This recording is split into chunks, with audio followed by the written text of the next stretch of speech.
Nanti Ini ya. nggak ada protes nih Pak, waktunya tidur malah disuruh berpikir. Waktunya susah gitu ya. Baik, kita mulai saja. Saya memulai dulu karena yang moderator mestinya Pak Priardi, tapi dia lagi di pesawat sepertinya. Jadi eh, tidak bisa menjadi moderator. Jadi saya buka dan sekaligus nanti menjadi moderator di awal. Kemudian nanti akan dilanjutkan oleh Pak Dodi sebagai moderator. Karena saya ada manajemen meeting jam 20 eh, 15 jadwalnya sebetulnya. Baik, Assalamualaikum warahmatullahi wabarakatuh. Selamat malam, Bapak Ibu. Alhamdulillah, puji syukur kita sampaikan kepada Allah Subhanahu wa Ta'ala, Tuhan Yang Maha Esa, pada malam ini di tengah kesibukan kita masih diberikan waktu untuk eh, mendapatkan pencerahan ya dari Prof. Hotnier ya terkait dengan skema recoup yang baru minggu lalu disosialisasikan dan diluncurkan oleh Dikti ya, oleh DPPM, Direktorat Riset ya dan Pengembangan. Beserta juga ada skema-skema lain juga di hilirisasi. Nanti saya nggak tahu apakah mungkin Bu Niar juga bisa menyinggung ya skema yang hilirisasi gitu ya, selain daripada skema recoup ya.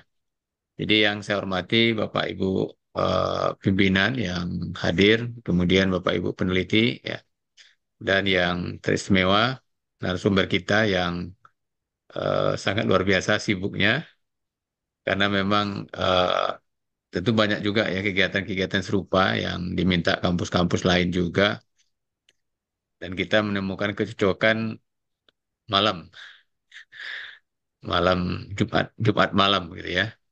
Jadi terima kasih sekali lagi Bu Niar atas waktunya. Jadi Bapak Ibu sekalian, ini karena skema baru ya, mari kita dengarkan bersama, walaupun mungkin secara ruhnya mungkin ya ada dekat-dekat lah dengan katalis juga, ya, tapi ada perbedaan, ya, ada perbedaan. Jadi oleh karena itu, mari kita maksimalkan karena memang dari sisi pendanaan, Recoup jauh lebih besar dari skema-skema reguler yang sudah kita ikuti ya. Nah, jadi kalau bisa kita maksimalkan kesempatan ini sehingga dihasilkan penelitian yang berdampak seperti yang diinginkan oleh Dikti Saintek saat ini. Jadi saya tidak memperpanjang. Jadi waktu dan tempat kita silakan kepada Prof. Hotniar. Nanti mohon dimanfaatkan Bapak Ibu. Dan untuk moderator setelah ini nanti akan diambil alih oleh Pak Dodi ya, Profesor Dodi Depianto, eh, yang tadi sudah bersedia untuk mengambil alih posisi moderator setelah Prof. Hotnier presentasi atau pemaparan. Jadi sesi diskusi nanti akan dipimpin oleh Pak Dodi. Silakan Prof. Hotnier. Baik, terima kasih Pak Marjuki. Selamat malam Bapak Ibu semuanya. Salam sehat. Nih mohon maaf, malam-malam tetap kita harus berpikir karena memang seperti yang tadi disampaikan oleh Pak Marjuki ini karena empat programnya Dirjen Risbang ya, Dirjen Risbang baru launching dan lumayan program baru. Jadi Bapak Ibu bisa bayangkan hektiknya. Dan jujur nih Pak Marjuki hanya dari Pak Marjuki undangannya saya bisa terima, yang lain terpaksa harus ditolak karena yang lain memang tidak mau malam gitu ya Pak Marjuki ya. Jadi Pak Marjuki karena memindahkan ke malam ya. Kita bisa bertemu ya Bapak Ibu hari ini. Baik Bapak Ibu, tentang anggaran mungkin sebelum nanti saya lupa, empat program ini anggarannya kalau kita mau bandingkan dengan PPM saya bisa mengatakan gila-gilaan ya Bapak Ibu ya. Jadi kalau di awal tahun kita semua sangat khawatir waktu Pak Marjuki juga meminta saya untuk sosialisasi PPM, kita kayaknya miris, anggaran penelitian sedikit gitu ya Bapak Ibu ya. Ini tiba-tiba semua kembali dan bahkan bertambah gitu. Jadi bukan cuman kembali kompeten penelitian tapi bertambah. dari berbagai sumber ya, Bapak Ibu ya. Jadi anggaran ini sangat banyak Bapak Ibu tidak perlu khawatir, tapi memang sudah menjadi kesepakatan di atas bahwa ya benar-benar yang bermanfaat sesuai dengan yang diharapkan gitu ya Bapak Ibu ya, bukan cuman untuk menghabiskan anggaran, tapi memang harus benar-benar sesuai dengan yang diharapkan begitu Bapak Ibu. Jadi ada Rikup di DPPM, ada 3 program hilirisasi di DHK. Saya selalu menyingkatnya DHK, Bapak Ibu, Direktorat Hilirisasi dan Kemitraan. Semuanya sudah merupakan penelitian terapan atau pengembangan ya Bapak Ibu. Baik Bapak Ibu, saya coba share screen untuk Rikup. Nanti kalau untuk hilirisasi Bapak Ibu, minggu depan kita akan sosialisasi untuk hilirisasi ada hari Selasa. Tapi Bapak Ibu jangan bosan kalau melihat saya terus ya Bapak Ibu ya. Sebenarnya saya juga bilang ke teman-teman, eh jangan saya ya supaya nanti Bapak Ibu itu tidak bosan melihat saya ya Bapak Ibu. Jadi hari Selasa itu ada 2 Bapak Ibu. Di hilirisasi ada dorongan teknologi namanya dan ajakan industri. Dan di hari Rabu itu ada sinergi. Jadi 3 ini Bapak Ibu itu merupakan wajah baru dari program dana padanan. Atau yang di awal itu dikenal dengan matching fund. Itu akan disosialisasikan hari Selasa dan Rabu. Nah, di hari Kamis masih ada program DHK Bapak Ibu yang akan disosialisasikan yaitu Uber Haki ya Bapak Ibu ya. Silakan juga ikutan dan silahkan juga mungkin nanti bisa dicek informasinya. Informasi untuk program-program DHK bukan di Bima ya Bapak Ibu ya. Seperti yang ditayangkan saat launching, sistemnya berbeda di Hilirisat Bapak Ibu. Jadi kalau program-programnya DPPM ada di Bima termasuk Rikup ini, tapi program-programnya DHK itu ada di Hilirisat. Jadi nama platformnya Hilirisat ya Bapak Ibu ya. Baik Bapak Ibu izin saya akan tayangkan tentang Rikup karena merupakan program baru di DPPM dan di Ditjenrisbang. Tapi pada dasarnya Bapak Ibu, program konsorsium ini sudah kami mulai tahun lalu di vokasi, gitu ya Bapak Ibu ya. Ini berbeda dengan Katalis Bapak Ibu. Bukan hanya karena TKT-nya, tapi konsepnya pun berbeda, sangat berbeda Bapak Ibu. Jadi sudah kita mulai di vokasi tahun lalu, tapi memang hanya untuk climate change, untuk topik climate change dan baterai listrik ya Bapak Ibu ya.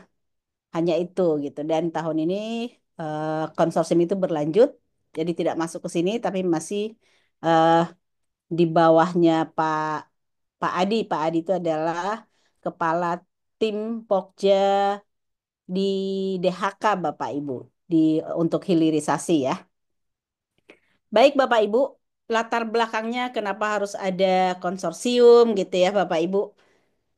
Eh Bapak Ibu juga bisa baca di panduan, juga sebenarnya sudah disampaikan oleh Pak Dirjen ya Bapak Ibu ya. Kita ingin mempercepat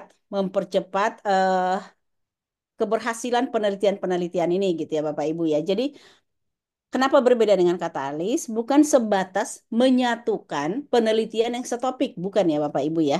Jadi bukan sebatas menyatukan penelitian yang setopik, tapi menyatukan berbagai penelitian untuk mencapai satu tujuan, satu luaran. Jadi kalau kita bayangkan misalnya mau bikin eh, electrical vehicle gitu ya Bapak Ibu ya, atau mau membuat yang sederhana, mau membuat apa ya yang sederhana ya, yang hanya terdiri dari beberapa komponen. Nah, ini komponen ini masing-masing komponen itu digarap oleh masing-masing tim dan nanti akan menjadi satu kesatuan gitu ya Bapak Ibu. Kalau di katalis kan satu topik supaya si A tidak melakukan penelitian ini, si B melakukan penelitian yang sama di tempat yang lain, si C melakukan penelitian yang sama di tempat yang lain gitu. Cuman beda-beda dikit, objeknya atau bahkan juga objeknya sama kan gitu ya Bapak Ibu ya. Selain TKT, kalau TKT sudah pasti. Katalis itu TKT-nya 1 sampai 3, sementara untuk Recoup ini Bapak Ibu sudah harus di TKT 4. Artinya existing-nya itu sudah ada di 3. Jadi sehingga tahun depan itu minimum satu tingkat harus naik ke TKT 4 ya Bapak Ibu ya. Nah ini yang paling mungkin, yang paling penting Bapak Ibu perhatikan adalah warna konsorsiumnya. Jadi bukan tim yang terpisah-pisah, masing-masing melakukan apa, bukan begitu ya Bapak Ibu ya.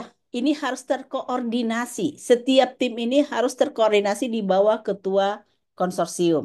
Dan ketua konsorsium bukan hanya manajer Bapak Ibu. Jadi ketua konsorsium itu tidak manajer, tapi memang dia juga harus memanajeri kan gitu ya Bapak Ibu ya. Jadi bukan hanya manajer tapi juga harus memanajeri. Kita eh, menyamakan tim satu itu ketua tim satu sebagai ketua konsorsium. Jadi artinya apa? Tim satu ini juga akan mengembangkan sesuatu, bukan hanya menggabungkan semuanya, tapi tim satu juga bisa mengembangkan komponen tertentu, gitu Bapak Ibu. Jadi kalau kita bayangkan perangkat keras itu terdiri dari beberapa komponen. Ada suatu kelompok peneliti misalnya mau mengembangkan inovasi produk A, tapi dari produk A ini meskipun ada ribuan komponen, hanya 4 komponen yang akan dikembangkan inovasinya, maka membentuk 4 tim, gitu ya Bapak Ibu ya, 4 tim, dan nanti itu akan digabungkan menjadi satu. Nah Bapak Ibu yang perlu diperhatikan, produk di sini bukan berarti harus produk final yang sudah masuk ke end consumer, konsumen, ke pelanggan akhir gitu ya. Jadi komponen pun oke gitu ya Bapak Ibu ya. Komponen yang nanti komponen ini menjadi eh, apa namanya? Menjadi produk akhir untuk industri yang lain gitu.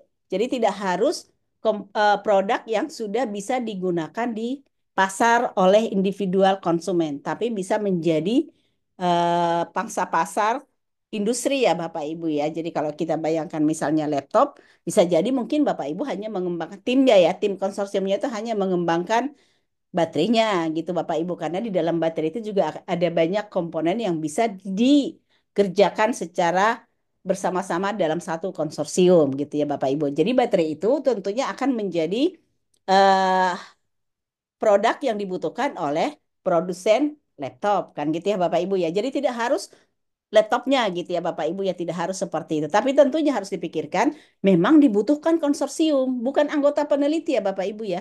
Memang dibutuhkan konsorsium, dibutuhkan beberapa tim untuk mengerjakan itu. Itu yang harus diperhatikan. Dan ini ciri khasnya Bapak Ibu petanya, peta jalannya, roadmap-nya. Jadi roadmap-nya itu utuh. Seperti yang tadi saya sampaikan, katalis itu yang penting topiknya sama gitu. Tidak akan membentuk satu kesatuan, itu nggak apa-apa. Jadi misalnya kita sama-sama ekstrak satu komponen gitu ya. Yang komponen ini sama, tapi nanti yang satu tim ada yang dari daun kelor, yang satu tim ada yang daun sirih, dari satu tim. Nah ini bukan begitu ya Bapak Ibu ya. Jadi ini adalah semua yang dikerjakan oleh tim itu harus menjadi satu kesatuan. Itu yang harus diperhatikan Bapak Ibu. Oke, kalau ini multi tahun tentunya iya, kontribusi tim dan mitra. Ini mitra Bapak Ibu masih banyak juga pertanyaan sampai tadi itu banyak yang bertanya mitranya hanya satu kah atau setiap tim harus punya mitra? Tidak Bapak Ibu, mitranya hanya satu. Mitra itu tentunya adalah di end produk dari konsorsium ini. Jadi yang disatukan itu Bapak Ibu, yang disatukan, yang menyatukan semua hasil kerjaan tim itu, itulah yang menjadi mitra. Off taker itulah yang menjadi mitra. Mitra ini apakah hanya sebagai penerima manfaat? Tidak tentunya Bapak Ibu. Kemarin juga sudah ada pertanyaan-pertanyaan seperti ini. Kalau memang ada R&D di mitra itu tentunya konsorsium ini akan bekerja dekat bersama dengan tim R&D dari perusahaan itu. Tapi kalau tidak ada R&D-nya, tentunya tidak bisa dipaksakan gitu ya Bapak Ibu. Tapi tentunya dalam pengembangan produknya itu harus selalu dekat dan memenuhi kebutuhan dari mitranya Bapak Ibu. Oke, kemudian itu latar belakangnya Bapak Ibu. Ini harus menjawab riset prioritas. Kalau saya biasanya saya loncatin saja karena riset prioritas ini semuanya ada Bapak Ibu ya. Tidak ada yang tidak ada di sini. Hampir semuanya. Baik, tujuannya sudah jelas apa tujuannya Bapak Ibu ya ini untuk mendorong sinergi dan kolaborasi beberapa perguruan tinggi untuk mengembangkan produk dengan inovasi teknologi bersama dengan mitra supaya mempercepat hilirisasinya Bapak Ibu. Nanti kalau misalnya masing-masing terpisah gitu ya. Nah, begitu misalnya tim di Andalas ada satu tim yang mau mengembangkan satu satu hal gitu Bapak Ibu, begitu mau dimasukkan ke komponen induknya itu malah jadi berantakan karena ternyata tidak mempertimbangkan kebutuhan-kebutuhan untuk masuk ke komponen induknya gitu ya Bapak Ibu ya. Itu sebenarnya yang ingin diatasi Bapak Ibu. Oke. Nah, Bapak Ibu untuk luaran wajib ini penting karena nanti kan pengajuan anggaran, maksimum anggaran yang Bapak Ibu bisa usulkan itu sesuai dengan janji luaran. Nah, di sini kita berbicara semuanya luaran wajib ya Bapak Ibu ya, tidak ada luaran tambahan. Kalau luaran tambahan itu dulu karena ada SBK tambahan Bapak Ibu.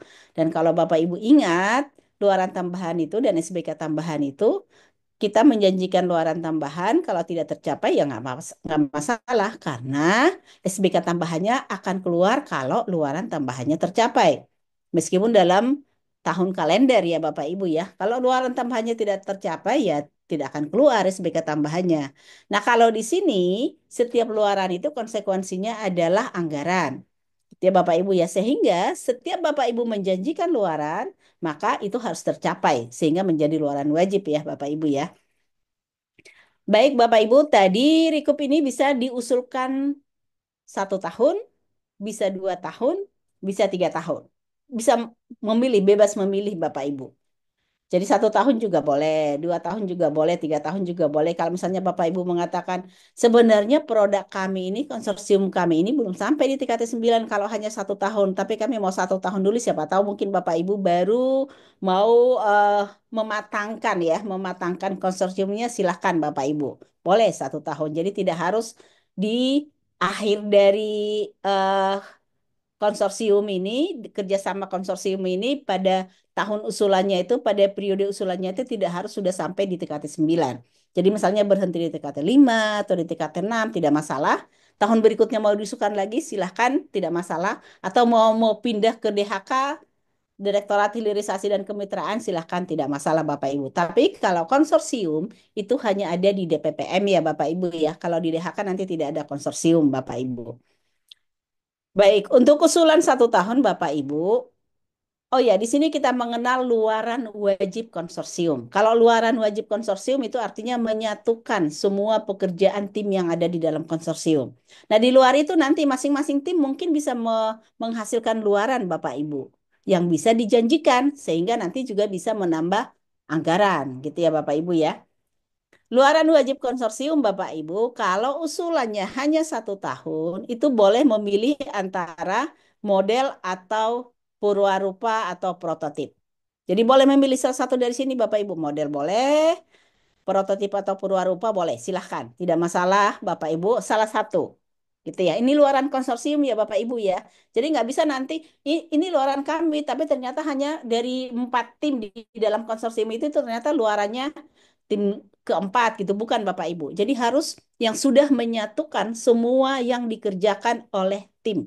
Gitu ya Bapak Ibu ya. Oke. Nah, model di sini Bapak Ibu, kalau hanya luaran 1 tahun, bukan model bisnis, tapi inovasi sosial. Itu yang kita harapkan Bapak Ibu, karena kalau mau model bisnis tentunya 1 tahun itu tidak mungkin ya Bapak Ibu ya. Jadi kalau memang memilih model, maka model di sini adalah inovasi sosial. Kalau Purwarupa sudah jelas ya Bapak Ibu ya, dan kalau Purwarupa itu ya sudah melewati TKT 4. Ini luar, kena luaran nih Bapak Ibu ya. Kalau dalam pengusulan proposal existing TKT 3 itu oke. Tapi karena ini luaran, kalau existingnya TKT 3 saat pengusulan, maka minimum 1 level naik kan ya Bapak Ibu ya. Maka minimum TKT 4 gitu Bapak Ibu. Dan kalau hanya 1 tahun, Bapak Ibu harus ada luaran publikasi bereputasi internasional. Gitu ya Bapak Ibu ya. Harus ada Bapak Ibu, harus ada. Jadi artinya kalau usulannya itu hanya 1 tahun, maka luaran konsorsium itu harus ada 2. Yang tadi boleh memilih antara model atau purwarupa, dan satu lagi adalah publikasi di bereputasi internasional. Nah, boleh nggak kami ini 5 tim, kami bisa menghasilkan beberapa luaran nih. Untuk menghasilkan luaran konsorsium yang tadi, Purwarupa ini, kami juga punya inovasi-inovasi dari komponen-komponennya. Tim 1 punya inovasi, tim 2 punya inovasi, tim 3 punya inovasi, tim 4 punya inovasi. Misalnya gitu Bapak Ibu, 4 tim ya. Boleh nggak kami usulkan sebagai luaran? Boleh, silahkan Bapak Ibu. Akan ada konsekuensi bisa penambahan anggaran nggak? Iya Bapak Ibu, tapi mohon diingat, luaran yang bisa dijanjikan untuk berkonsekuensi ke anggaran itu maksimum sejumlah tim.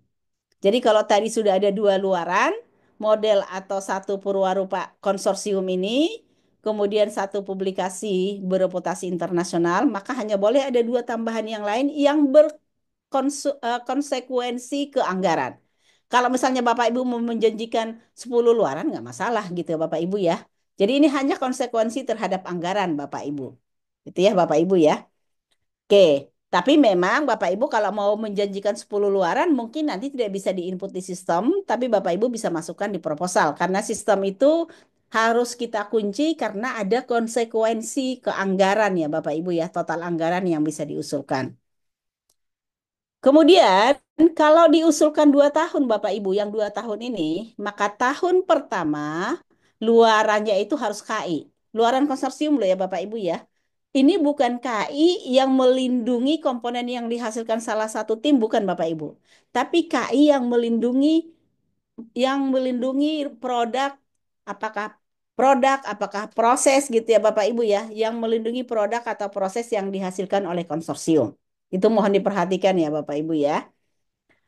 Oke, kemudian boleh nggak kami menambah luaran sama dengan yang tadi usulan 1 tahun Bapak Ibu? Boleh Bapak Ibu, boleh ditambah yang berkonsekuensi ke anggaran sampai totalnya adalah sejumlah tim. Gitu ya Bapak Ibu ya. Kemudian tahun kedua, maka luaran wajib konsorsiumnya adalah prototip atau purwarupa. Boleh nggak kami tambah? Boleh Bapak Ibu. Karena yang kita bicarakan adalah luaran setiap tahun dan anggaran setiap tahun. Tapi mohon diingat Bapak Ibu harus menghasilkan minimum satu artikel yang dipublikasikan di jurnal bereputasi internasional.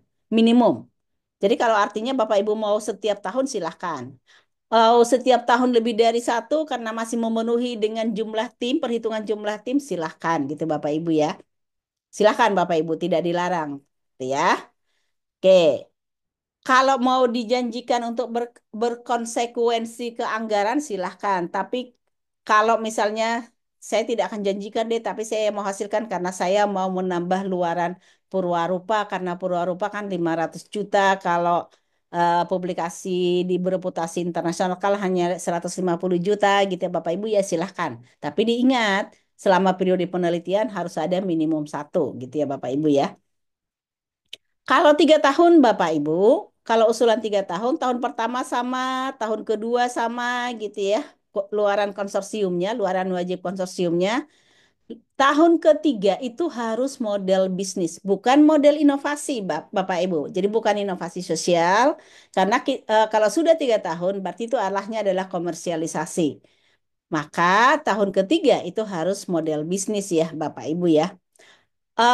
Aturan-aturan yang lainnya 1 tahun boleh nggak 5 luaran, 3 luaran, 4 luaran sama Bapak Ibu, tergantung dari jumlah tim.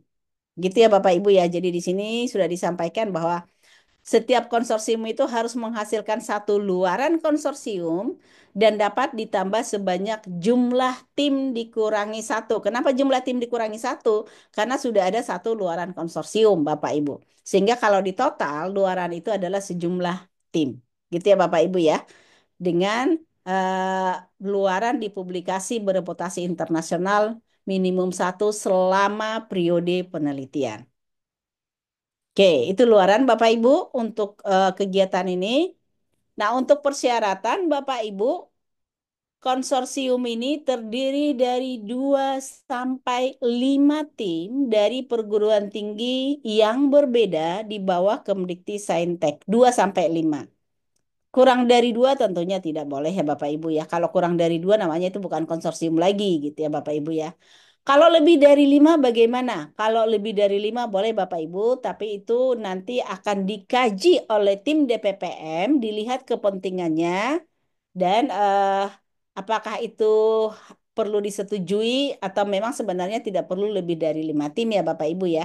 Jadi kalau Bapak Ibu ada konsorsiumnya lebih dari 5 tim, silahkan langsung bersurat ke DPPM Bapak Ibu. Itu ya Bapak Ibu ya. Oke, setiap tim itu Bapak Ibu ada 1 orang ketua dan 2 sampai 4 anggota. Jadi artinya setiap tim itu terdiri dari 3 sampai 5 orang. Karena ada 1 ketua dan 2 sampai 4 anggota. Nah, anggota ini Bapak Ibu bisa dari mana saja, tapi harus diingat salah satu dari anggota itu harus berasal dari perguruan tinggi yang sama dengan ketua timnya Bapak Ibu. Itu ya. Jadi kalau ada ketua tim dari Andalas, maka harus ada 1 anggota yang berasal dari Andalas, Bapak Ibu. Minimum ya. Kalau semuanya dari Andalas boleh nggak untuk 1 tim? Boleh, Bapak Ibu. Tidak dilarang gitu ya, Bapak Ibu ya. Oh ya, ada pertanyaan lagi. Kalau misalnya klasternya berbeda, boleh nggak? Boleh, Bapak Ibu. Kalau klaster perguruan tingginya, apakah klaster perguruan tingginya menjadi syarat harus berbeda? Tidak, Bapak Ibu. Jadi artinya apa? Satu konsorsium semua dari klaster mandiri silahkan nggak masalah. Satu konsorsium semua terdiri dari klaster utama silahkan nggak masalah. Tapi satu klaster konsorsium ada dari klaster mandiri, ada dari klaster utama silahkan. Apakah kalau misalnya klasternya berbeda, ketua konsorsium harus dari klaster yang lebih tinggi? Tidak ada aturan seperti itu ya Bapak Ibu ya. Jadi ketua konsorsium bisa dari klaster yang lebih rendah dibandingkan dengan anggotanya Bapak Ibu. Dan Bapak Ibu, nanti itu akan menjadi nilai tambah, nanti di bawah akan ada ya Bapak Ibu ya. Bahkan Bapak Ibu kalau melibatkan di dalam konsorsium itu ada tim dari klaster perguruan tinggi binaan, Pratama, bukan anggota ya Bapak Ibu ya, tim. Timnya ada dari klaster binaan, Pratama itu akan menjadi nilai tambah. Atau dari perguruan tinggi yang ada di 3T, tertinggal, termiskin, terluar ya Bapak Ibu ya. eh Daerah-daerah itu kan sudah ada petanya Bapak Ibu ya. Daerah-daerah yang bisa dianggap sebagai 3T di mana saja di Sumatera juga ada ya Bapak Ibu. Itu akan menjadi nilai tambah bahkan ya Bapak Ibu. Baik. Nah, kira-kira seperti ini Bapak Ibu, tapi saya yakin Bapak Ibu sudah bisa bayangkan lah seperti apa eh, hierarki konsorsium ya Bapak Ibu ya. Nah, Bapak Ibu, ketua di sini harus memenuhi persyaratan Bapak Ibu, ketua. Pertama kita lihat ketua konsorsium. Ketua konsorsium tentunya harus dosen di bawah Kemdikti Saintek ya Bapak Ibu ya, memiliki NIDN atau NIDK. Jadi NIDK juga boleh Bapak Ibu. Kemudian syarat Sintaskornya Bapak Ibu untuk Saintek itu 1.000, untuk sorry, untuk Saintek itu 1.000 Bapak Ibu dan untuk Sosum itu 700. Dan jabatan fungsionalnya minimum setingkat lektor. Nah, di sini kita tidak mengatur pendidikan Bapak Ibu. Jadi artinya apakah kalau misalnya S2 boleh? Boleh Bapak Ibu. Apakah boleh S3? Boleh Bapak Ibu. Tentunya boleh ya Bapak Ibu ya. Di sini yang diatur hanya jabatan fungsional, minimum lektor, dan Sintascore overall. Overall ya Bapak Ibu ya. 1.000 untuk Saintek dan 700 untuk Sosum. Nah, kalau Bapak Ibu login sekarang, kan ini ada di Bima Bapak Ibu ya. Kalau Bapak Ibu login, Bapak Ibu pilih usulan recoup dan Bapak Ibu melihat eligible, maka yang eligibilitasnya itu hanya yang ini Bapak Ibu. Karena sistem itu hanya bisa screening jabatan fungsional dan Sintaskornya ya Bapak Ibu ya. Nah, persyaratan yang lain yang tidak di screening oleh sistem Bapak Ibu adalah publikasi.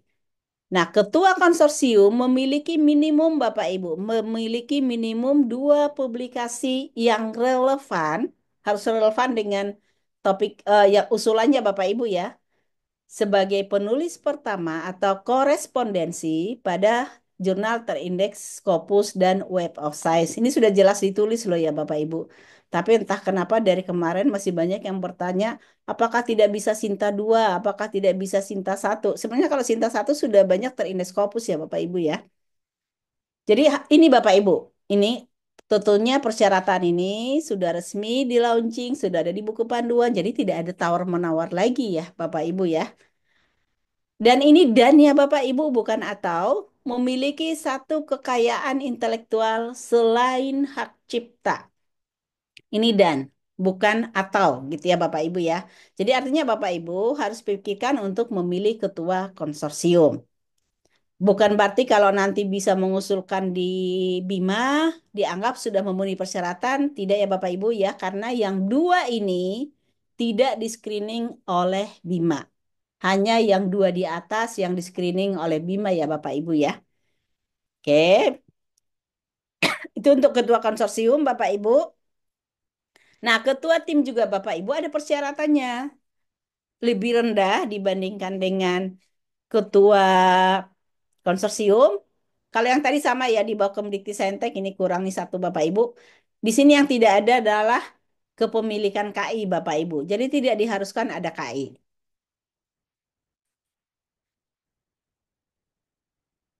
Lainnya sama ya Bapak Ibu ya. Lainnya sama dengan ketua konsorsium. Di sini hanya bedanya KI tidak diwajibkan Bapak Ibu. Oke, itu persyaratan ketua konsorsium dan ketua tim. Nah, untuk persyaratan mitra Bapak Ibu, ini kalau dia mitranya di sini mitranya boleh Dudi, boleh pemerintah, kan gitu ya Bapak Ibu ya.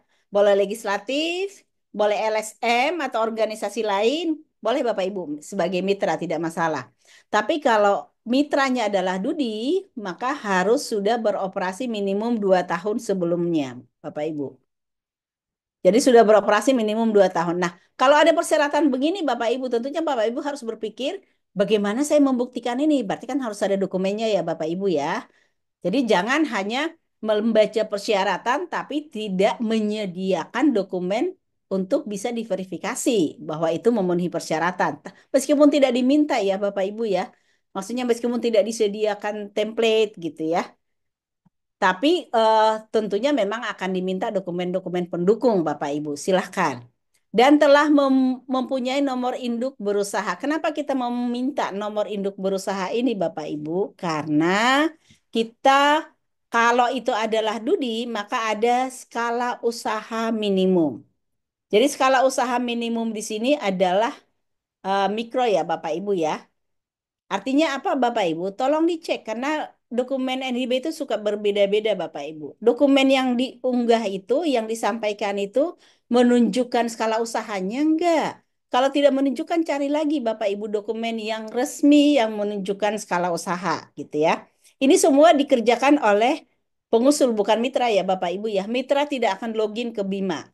Nah, sama halnya juga nanti di sinergi, di hilirisasi Bapak Ibu, salah satunya di sinergi, mitra tidak akan login. Perbedaannya dengan dana padanan atau matching fund sebelumnya Bapak Ibu ya. Jadi yang login itu hanya pengusul Bapak Ibu. Oke. Kemudian mitra, kalau itu adalah mitra Dudi, harus memiliki klasifikasi baku lapangan usaha Indonesia yang sesuai atau relevan dengan topik yang diusulkan. Nah, kalau mitranya LSM atau organisasi, maka yang harus ditunjukkan itu adalah akta pendirian oleh kementerian terkait, gitu ya Bapak Ibu ya. Dan kalau LSM atau organisasi sudah beroperasi minimum 1 tahun. Kalau mitranya legislatif, Pemda, pemerintah, nggak perlu Bapak Ibu menunjukkan dokumen-dokumen itu karena kita semua tahu level dari Pemda, legislatif, BUMN, BUMD gitu ya Bapak Ibu ya. Untuk skala usahanya, bukan maksudnya untuk verifikasi apakah benar bermitra atau tidak, bukan itu maksudnya. Kalau nanti surat pernyataan semua harus memasukkan surat pernyataan ya Bapak Ibu ya. Tapi di luar itu ada dokumen-dokumen yang dibutuhkan. Gitu ya, Bapak Ibu. Baik, tahapan pengusulan saya loncatin saja Bapak Ibu. Kemudian Bapak Ibu penilaian nih. Bapak Ibu dalam mempersiapkan konsorsiumnya, mempersiapkan proposalnya, tentunya kan pedomannya adalah penilaian ya Bapak Ibu ya, karena targetnya adalah lolos gitu ya Bapak Ibu ya. Nah, kalau lolos pertama harus harus lolos seleksi administrasi dulu, baru masuk seleksi substansi. Nah, untuk target didanai tentunya adalah lolos passing grade gitu ya Bapak Ibu ya. Passing grade-nya berapa? Ini passing grade kan tidak standar Bapak Ibu. Passing grade itu paling tidak Bapak Ibu. Kalau Bapak Ibu bayangkan di PPM itu kan tergantung dari anggaran ya Bapak Ibu ya. Tergantung dari anggaran dan passing grade itu sebenarnya paling tidak sudah nilai tengah median gitu ya Bapak Ibu ya. Tapi kalau anggarannya terbatas, proposalnya yang bagus banyak, maka nanti akan ditentukan passing grade-nya. Kan gitu ya Bapak Ibu ya. Bukan otomatis di atas nilai tengah itu lolos gitu ya Bapak Ibu karena anggaran kita kan masih terbatas ya Bapak Ibu. Meskipun tadi saya katakan anggaran banyak kok gitu ya. Tapi bukan berarti semua proposal yang masuk seandainya melebihi nilai tengah belum tentu bisa semuanya didanain. Kan gitu ya Bapak Ibu. Baik. Nah, untuk penilaian administrasi Bapak Ibu ada dua tahap. Tahap pertama itu nanti akan dilakukan oleh staf tim DPPM Bapak Ibu. Kalau Bapak Ibu menyelesaikan pengusulan itu lebih awal, tidak di akhir-akhir, tidak mendekati due date, Bapak Ibu, ada kesempatan untuk memperbaiki kalau misalnya ada kesalahan-kesalahan dalam unggahan dokumen. Atau misalnya ada kesalahan seperti saya kemarin Bapak Ibu saat mengusulkan PPM, saya ternyata mengunggah bukan proposal saya gitu ya Bapak Ibu ya. Kebetulan karena saya juga dari tim substansi PPM saat mulai dibuka penerimaan proposal saya langsung coba gitu ya Bapak Ibu. Saya langsung coba dan saya asal unggah dokumen apa saja PDF saya unggah gitu ya Bapak Ibu ya. Ternyata saya bisa baru menyelesaikan proposal saya itu di hampir hari-hari terakhir gitu ya Bapak Ibu. Hari-hari terakhir itu saya unggah dan karena sudah muter-muter terus gitu ya Bapak Ibu ya ternyata saya tidak berhasil menggantikan menggantikan PDF-nya itu tapi saya pikir sudah berhasil. Ternyata tidak berhasil Bapak Ibu. Untungnya anggota saya periksa sebelum benar-benar submit ya Bapak Ibu ya. Pas anggota saya periksa bilang ini bukan proposal, ini PPT yang kamu unggah gitu Bapak Ibu. Nah, jangan seperti itu Bapak Ibu. Jadi kalau misalnya Bapak Ibu lebih awal, lebih siap di awal pengusulannya, nanti tim DPPM ini akan memeriksa Bapak Ibu. Jadi kalau misalnya, wah ini ternyata ada yang kelupaan, tidak ada meterainya, Bapak Ibu masih bisa dikembalikan tuh untuk memperbaiki. Oh, ini ternyata dokumennya tidak menunjukkan skala usaha. Nah, Bapak Ibu bisa diminta untuk memperbaiki. Karena kalau nanti sudah masuk ke reviewer Bapak Ibu tidak ada waktu untuk memperbaiki itu pasti langsung tolak lanjut substansi atau tolak gitu kan ya Bapak Ibu ya. Jadi jangan di hari-hari terakhir. Nah, setelah eh, selesai eh, administrasi dari staf DPPM Bapak Ibu, mereka hanya akan memberikan kesempatan perbaikan. Kalau Bapak Ibu semuanya hanya tidak bisa memperbaiki atau itu apa adanya, tetap Bapak Ibu akan diploting ke reviewer untuk seleksi administrasi. Nah, dari reviewer itu akan diperiksa semua Bapak Ibu, kesesuaian TKT, pemenuhan persyaratan ketua konsorsium dan ketua tim lainnya. Kalau dokumennya memang yang sudah tidak memenuhi Bapak Ibu, itu nanti akan langsung otomatis oleh kalau Bapak Ibu tidak bisa memperbaiki oleh tim DPPM itu akan langsung mengembalikan ke Bapak Ibu langsung menolak ya. Kalau memang tidak bisa memperbaiki gitu Bapak Ibu. Oke, itu seleksi administrasi Bapak Ibu. Untuk seleksi substansi. Nah, kalau sudah lolos seleksi administrasi, targetnya Bapak Ibu kan dapat skor yang tinggi, kan gitu ya Bapak Ibu ya. Supaya berapapun passing grade-nya, proposalnya Bapak Ibu didanai, kan gitu ya Bapak Ibu ya. Nah, ini ada 10 aspek Bapak Ibu yang dinilai. Yang pertama, rekam jejak ketua konsorsium dan ketua tim, ini bobotnya 10%. Nah, Bapak Ibu langsung berstrategi nih untuk mendapatkan eh, nilai 10% full ini. kita harus mengangkat siapa jadi ketua konsorsium, siapa jadi ketua tim, meskipun mungkin semua anggota juga memenuhi persyaratan ya Bapak Ibu ya. Jadi kan tidak cukup hanya memenuhi persyaratan, karena nanti akan dinilai rekam jejaknya, ya publikasinya, ya KI-nya, ya penelitiannya, kan gitu ya Bapak Ibu ya. Kemudian keutuhan peta jalan pengembangan produk atau komoditas konsorsium ini gede Bapak Ibu, 20%. Jadi jangan asal-asalan membentuk konsorsiumnya, jangan asal-asalan menggambarkan peta jalan pengembangan produk atau komoditas konsorsiumnya. Kesesuaian dengan topik prioritas 5% Bapak Ibu. Ini kalau ini kayaknya semua pasti sesuai Bapak Ibu ya, karena topik prioritas itu sangat luas ya Bapak Ibu ya. Kemudian masih dinilai inovasi dan kebaruan. Inovasi dan kebaruan itu 15% Bapak Ibu. Kelayakan rencana aktivitas 15%, kesesuaian pembagian tugas dan peran 8%, dampak bagi mitra dan tim konsorsium 7%, dukungan dan kontribusi mitra 10%. Nah ini diperhatikan di Bapak Ibu. Meskipun misalnya nanti pendanaan dinyatakan bahwa mitra itu boleh hanya sharing natura gitu ya Bapak Ibu ya, dan tidak ada besaran yang ditentukan seperti di dana padanan harus 1:1 atau 1:2, kan nggak ada Bapak Ibu. Tapi tentunya itu akan menjadi degradasi penilaian Bapak Ibu. Akan berbeda nanti skor bagi yang mitranya itu hanya kontribusi natura gitu kan ya Bapak Ibu ya, dengan mitra yang berkontribusi natura dan tunai gitu Bapak Ibu. Akan berbeda skornya misalnya sama-sama hanya kontribusi natura dan tunai, eh, kontribusi natura dan tunai, tapi mitra yang satu ini total kontribusinya terhadap APBN usulannya hanya 10% gitu ya misalnya Bapak Ibu ya, atau hanya 5%. Tapi mitra yang sana total kontribusinya natura dan tunainya sampai 20%. Nah, tentunya akan beda kan dapat skornya ya Bapak Ibu ya. Nah, hal-hal seperti itu akan membedakan skor nanti Bapak Ibu. Dan seperti yang tadi saya sampaikan, keterlibatan perguruan tinggi dengan klaster yang lebih rendah ya, binaan gitu ya Bapak Ibu ya, Pratama, atau perguruan tinggi tinggi yang berada di bawah 3T itu akan menjadi nilai tambah. Ini bobotnya 5% Bapak Ibu. Keterlibatan mahasiswa S3 itu juga akan menjadi nilai tambah 5% Bapak Ibu gitu ya. Nah, di sini mahasiswa S3 ini bisa bimbingan dari anggota, ketua tim, ketua konsorsium nggak masalah Bapak Ibu. Tapi tentunya harus bimbingan dari tim peneliti ya Bapak Ibu ya, bukan bimbingannya orang lain ya Bapak Ibu. Oke, ini diperhatikan Bapak Ibu untuk menargetkan skor setinggi mungkin dalam mempersiapkan proposalnya.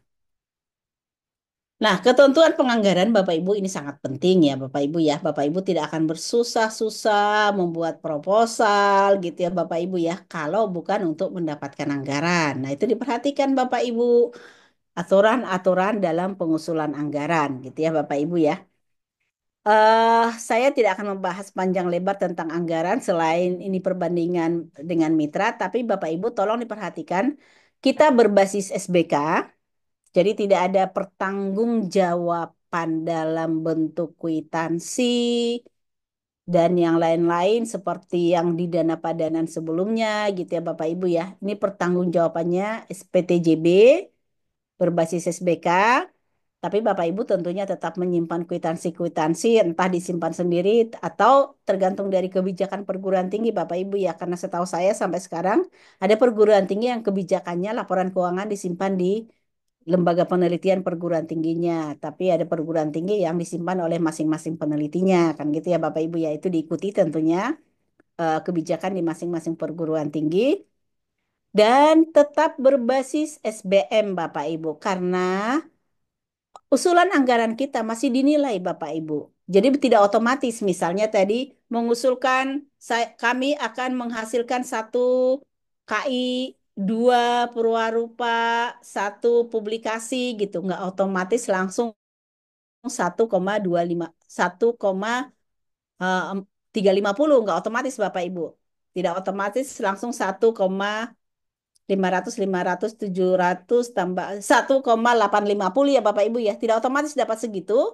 Bapak Ibu boleh mengusulkan maksimum 1,85 miliar, tapi oleh reviewer itu harus dievaluasi Bapak Ibu, harus dilihat kebutuhannya. Apa memang benar butuh seperti itu? Apakah sesuai dengan SBM kalau pengeluaran itu sudah diatur di dalam SBM? Kan gitu ya Bapak Ibu. Jadi itu diperhatikan ya Bapak Ibu ya.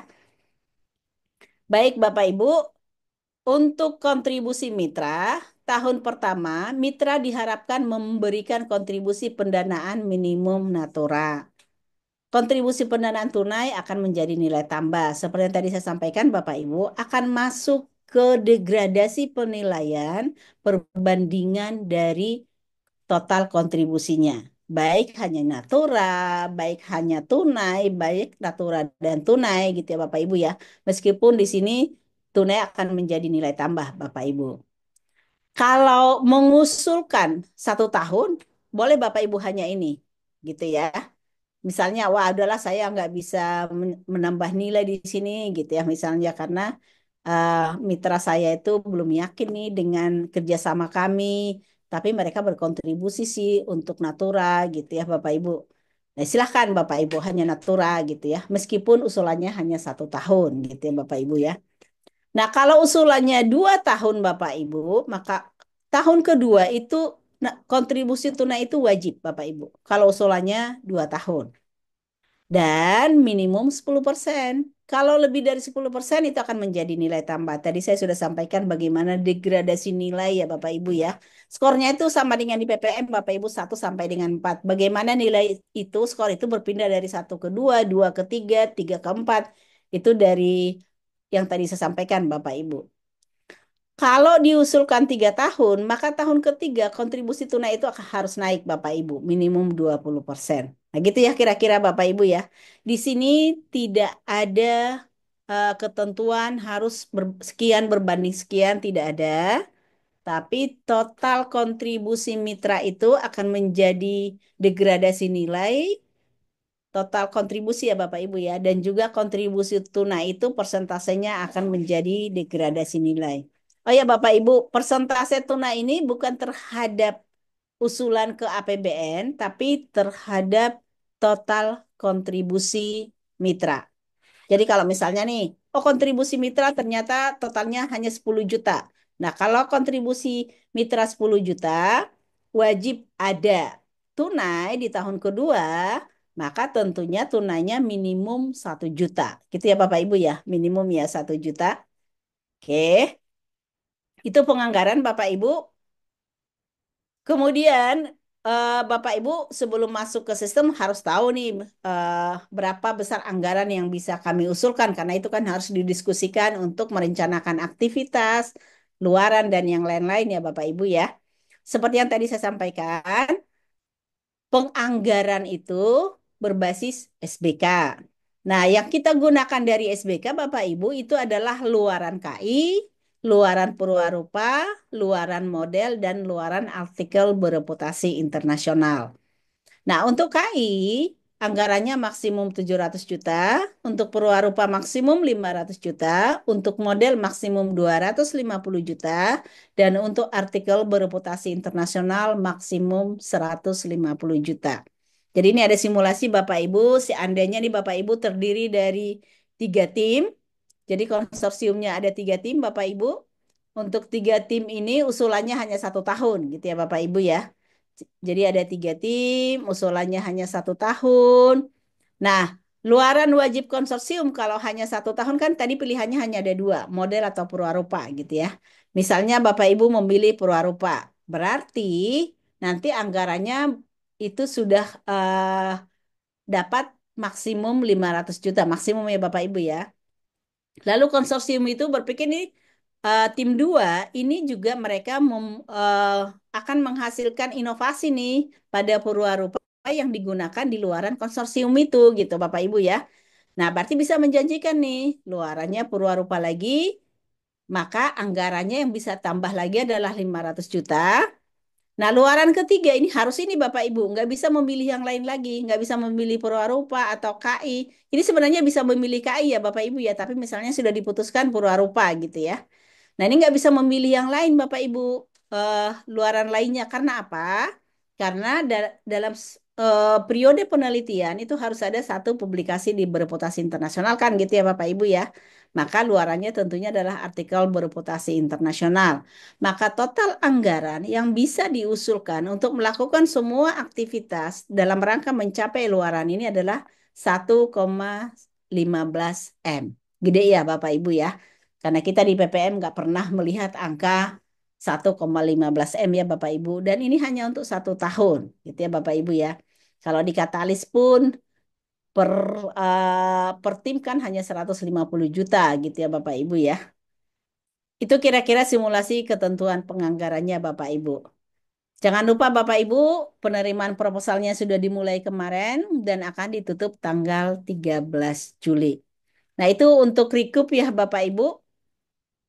Untuk hilirisasi, nanti kalau Bapak Ibu eh, tertarik bisa ikut sosialisasi hari Selasa dan hari Rabu. Silahkan Bapak Ibu. Kalau misalnya juga ada waktu malam ini, nanti kalau sudah selesai kita diskusikan dengan Rikup, silahkan kalau mau bertanya tentang hilirisasi Bapak Ibu. Karena kebetulan saya juga ada di sana ya Bapak Ibu ya. Jadi nanti juga Selasa Rabu saya juga akan memberikan sosialisasinya.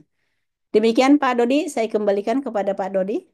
Baik, terima kasih Prof. Hotniar. Bertemu lagi Prof. Kita di di Universitas Andalas.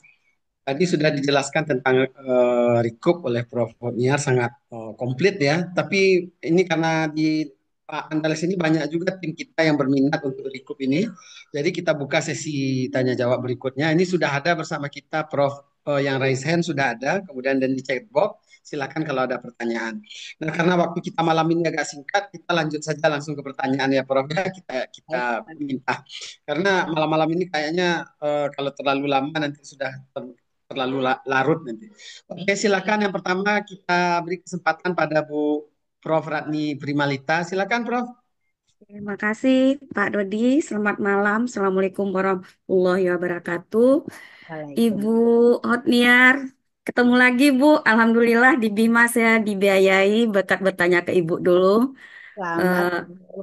Eh, sekarang gini Bu, kami ini kan dari sosial. Tadi dari contohnya itu kan rakitan kayaknya berteknologi tinggi ya. Kayak kipas angin, konsorsium apa tim satu bikin bagian ini.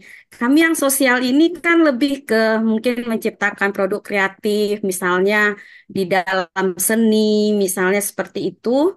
Eh, apakah ini akan menjadi prioritas juga, Bu? Misalnya kalau kita bicara kreatif itu misalnya produknya handmade yang ramah lingkungan, misalnya untuk fashion kayak gitu.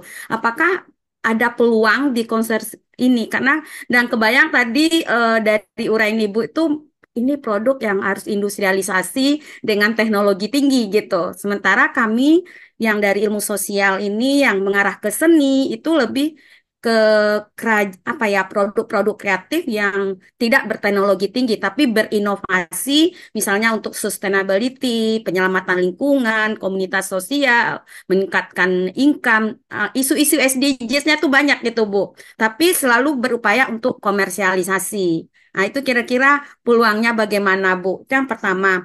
Yang kedua, kita misalnya karena waktunya sangat kasib ya untuk menyiapkan banyak tim rasanya agak repot.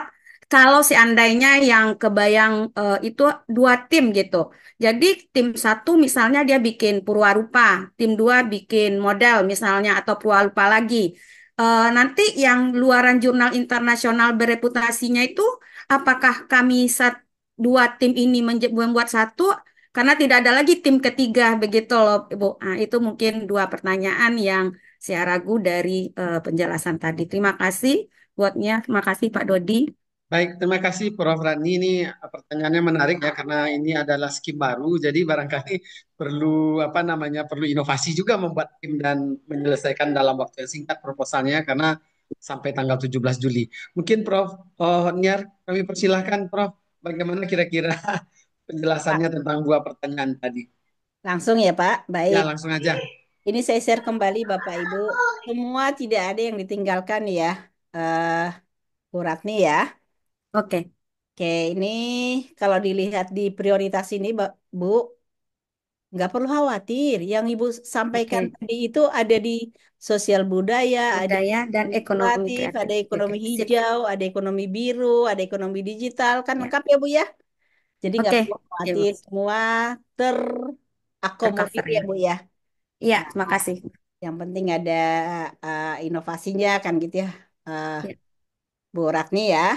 Oke. Oke, Nah, berikutnya kalau kami dua tim, kemudian eh, tim satu sudah dengan Purwarupa, tim dua dengan model, lalu artikel itu dari mana? Bu, luaran wajib yang pertama itu adalah luaran konsorsium, gitu ya Pak Ibu ya, yang oke, menentukan semua itu. Nah, kalau oke. hanya dua tim Bu dan hanya satu tahun ya. Kalau 3 tahun Ya, ada pilihan mau di tahun pertama boleh, di tahun kedua boleh, di tahun ya, ketiga boleh gitu ya. ya.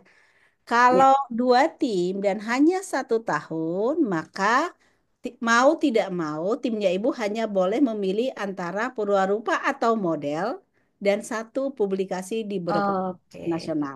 oke, Hanya itu. oke. Itu ya Bu Oke, ya. terima kasih. Clear, Bu. Terima kasih banyak buat Niar. Terima Baik. kasih, Prof. Dan pertanyaan tadi mungkin mewakili juga pertanyaan-pertanyaan yang ada di teman-teman lain karena ini skim baru dan mungkin pertanyaannya agak similar. Dan berikutnya kita minta pada Bu Rita Maliza ini yang sudah raise hand. Silakan Bu Rita. Baik, terima kasih Pak Dodi. Eh, Mohon izin Ibu bertanya. Terima kasih atas penyampaiannya, Bu Hotniar. Jadi dari penyampaian Ibu tadi, saya juga membaca di buku panduan mengenai timeline untuk Rekup ini. Jadi kita masukkan proposal Juli di buku panduan itu Desember 2025 sudah memberikan laporan akhir. Nah, tadi kan kita ngambil jangka waktunya setahun nih, Bu. Apakah setahun ini, apakah memang Desember? Kalau Desember kan kalau kita hitung dari pengumuman Agustus di buku panduan kan tidak cukup setahun, Bu. Sedangkan luarannya diminta di sini prototype, KI, prototype atau model nih, Bu. Jadi dengan waktu yang singkat rasanya untuk kami di bidang biomedis atau biologi kesehatan ini waktunya tidak mencukupi gitu Bu untuk mengejar luarannya gitu. Mohon mohon pencerahannya Bu. Terima kasih. Baik, terima kasih. Silakan Prof. Ini terkait dengan durasi penyelesaian yang tinggal sekitar 6 bulan lagi ke bulan Desember. Apakah memungkinkan untuk riset-riset yang seperti ini? Silakan, Bro. Baik, Bu Rita, Bapak Ibu, kita menggunakan APBN. Salah satu kelemahan dari APBN memang gitu ya Bapak Ibu ya. Jadi dia tahun kalender, bukan tahun pelaksanaan gitu Bapak Ibu. Ini ada juga kemungkinan nanti akan mendapatkan pendanaan LPDP Bapak Ibu. Kalau LPDP dana abadi itu 1 tahun, bukan 1 tahun kalender, tapi 1 tahun penuh. Kalau mulai Agustus, selesainya Agustus tahun depan. Agustus 2025 mulai, maka selesai Agustus 2026 mulai. Itu ada kemungkinan nanti-nanti ya Bapak Ibu. Tapi saya yakin Bapak Ibu pasti tetap lebih senang menggunakan APBN meskipun waktunya hanya 4 bulan dikejar-kejar gitu ya Bapak Ibu ya. Karena kalau LPDP itu pertanggungjawabannya agak ribet. Karena ini pengalaman saya juga nih Bapak Ibu. Saya reviewer Rispro, anggaran yang miliar-miliar, boleh mengusulkan honor, tapi ternyata pengusulnya juga sedikit sekali. Dan saya banyak menemukan yang tidak lolos di PPM, didaur ulang ke sana itu kadang-kadang miris ya Bapak Ibu ya. Masa dari PPM cuman 150 juta diusulkan dengan 2 miliar tanpa ada apa penyesuaian yang signifikan gitu ya, cuma didaur ulang sedikit gitu ya. Itu karena ya itu Bapak Ibu memang peminatnya kurang. Nah, dalam hal itu memang Bu Rita ini salah satu kelemahannya, tapi Bapak Ibu dalam hal luaran, luaran itu akan dituntut N+1. Gitu ya Bapak Ibu ya. Jadi luaran itu akan diminta ditagih N+1. Dan ditagihnya itu bukan kalau tidak tercapai kembalikan uang. Bukan ya Bapak Ibu ya sama dengan yang selama ini di PPM. Kalau luaran belum tercapai ya terpaksa nanti Bapak Ibu belum boleh mengusulkan proposal berikutnya gitu ya. Harus selesaikan dulu luarannya gitu Bapak Ibu. Jadi sebenarnya kan eh apa ya, maksudnya bukan tidak ada sesuatu hal yang menakutkan juga gitu ya. Wajar kan ya Bapak Ibu ya. Kalau kita sudah berjanji kan wajar kita memenuhi kan ya Bapak Ibu. Jadi N+1 itu berarti akhir tahun 2026 Bu Rita gitu ya. Jadi bahkan sudah lebih dari setahun untuk menghasilkan luarannya gitu Bapak Ibu. Tapi memang kalau itu adalah multi tahun, untuk keberlanjutan tentunya akan dilihat dari progres. Progresnya ini benar-benar berprogres atau memang tidak ada sama sekali kan gitu ya Bapak Ibu ya.